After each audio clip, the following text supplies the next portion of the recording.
Маған күйеу керек. Сәлеметсіздер ме, құрметті көрермендер?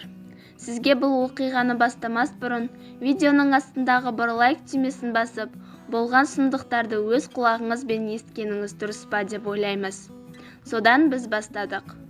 Бір әйел мені ешқашан ұрмайтын, ешқашан әйелдерді қумайтын, фантастикалық ғашық болатын бай адаммен танысамын деп газетаға жарнама беріпті. Келесі күні оның есігі қоңырауы соғылды. Есікті ашса, ешкім жоқ, ол ашуланды. Есік қоңырауы тағы да соғылды. Бұл жолы есік алдында да ешкім жоқ. Әйел одан сайын қобалжыды.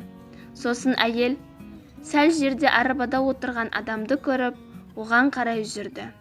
Әйел сөйлегенше ер адам сөйлей бастады. Газеттегі жарнамаң үшін үйіңе келдім. Мен баймын. Өзің көріп тұрғандай, мен сені ұра алмаймын. Әйелдердің ізінен жүруге аяғым да жоқ, деді.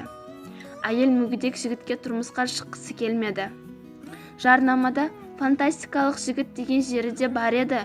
Сенде ондай сезім жоқ па деп ойлаймын, деді.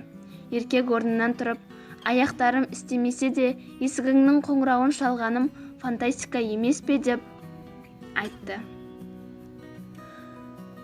Бала орнынан тұрды да көлігіне мініп кетті. Құрметті көрермендер, әйелдер байлыққа жиі ұшады. Алдындағы байлықтың қадірін білмейді. Әрине, әркім әртүрлі. Видеоның астындағы лайк басуды ұмытпаңыз. Сау болыңыз.